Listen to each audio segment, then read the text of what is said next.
Assalamualaikum warahmatullahi wabarakatuh. Perkenalan, kami dari kelas 1 dengan berkelompok Simpang Bio. Perkenalkan, nama saya Tania Ramanita. Nama saya Septia Rajayani. Nama saya Wahidi. Nama saya Rizky Dafwa. Nama saya Putri Adeni. Nama saya Doha Juandra. Nama saya Vicky Adrianto. Kami akan bertanya kepada Bapak Wetrizal Datuk Gunang Sakti. Yang akan ditanya yaitu menjaga dan melestarikan tradisi, kearifan lokal, serta budaya alam masyarakat global.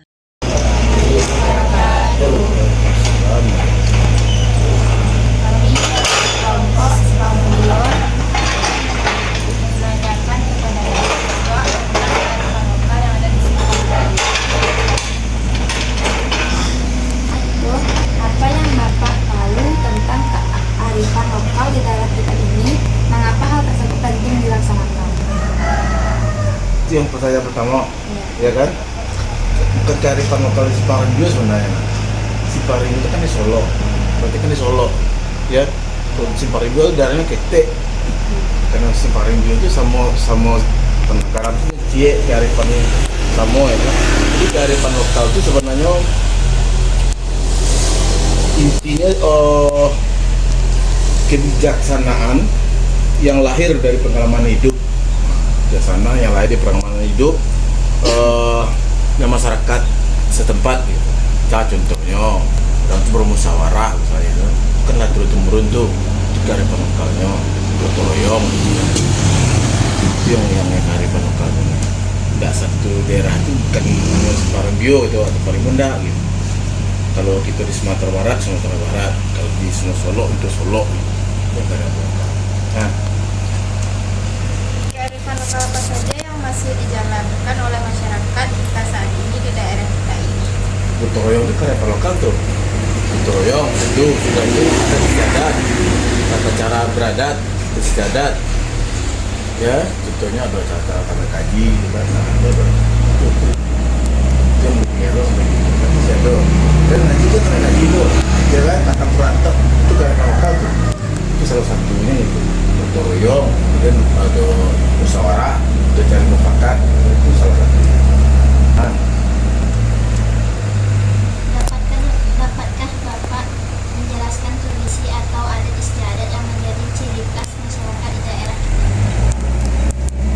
yang ciri khas seperti itu tidak bisa, yang ciri khas itu artinya tidak bisa dihilangkan, ya.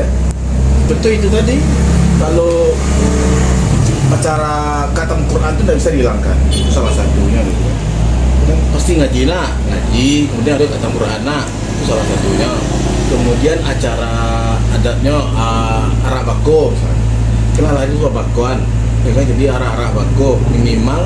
Arak bako itu ada ketika kalian menikah, misalnya tiara, bakonya orang mah gitu kan, menikah, maka itu ada arak bakonya, acara arak bako. Salah satu di antara itu acara Quran, acara arak bako, acara peimanta pembukuan misalnya kan, peiman jalang kalau istilahnya kan. Pertanyaan selanjutnya, bagaimana peran tokoh masyarakat dalam menjaga dan melestarikan budaya, tradisi, dan kearifan lokal? Peran tokoh masyarakat. Yang tokoh masyarakat itu memberi teladan, memberi contoh ya kan. Jadi maksudnya contohnya itu memberi teladan itu bahasanya tidak bisa dihilangkan, yang namanya tradisi tadi itu. Kemudian menjagonya, menegakkan berarti di mode diturun temurunkan gitu. Tegakkan itu tidak bisa dihilangkan. Menjago, diteladani, memberi teladan, memberi contoh. Itu yang keren. Selanjutnya, menurut Bapak, apa perbedaan antara budaya, tradisi, dan kearifan lokal yang berkembang di masyarakat kita? Perbedaannya antara budaya, tradisi, dan kearifan lokal, ya. Budaya sama tradisi itu sama, cuman penyebutannya berbeda sih. Ya, kalau budaya berupa kegiatan adat, itu yang budaya atau kebiasaan yang dilakukan turun temurun. Nah, itu budaya sama tradisi. Itu contohnya upacara adat yang daerah Silek misalnya kan, tari gelombang kan. Nah, itu contohnya kan. Itu berupa nilai, aturan dan pandangan hidup masyarakat. Contohnya gotong royong tadi, hidup rukun, menjaga alam. Alam kan menjaga alam artinya alam aku biar ndak digunduli sembarangan gitu kan. Lebih pada makna nilai yang terkandung di dalam tradisi tersebut. Nilai. Nah, selanjutnya bagaimana peran tokoh masyarakat dalam menjaga dan melestarikan budaya, tradisi dan kearifan lokal. Contohnya, tokoh masyarakat berperan penting sebagai panutan penggerak. Penggerak artinya motor, ya kan? Dari yang nggak tahu dia tahu, ya. Nah, itu contoh penggerak itu berarti kan. Ya. Nah, contohnya murid dan tadi itu ikut menjalankan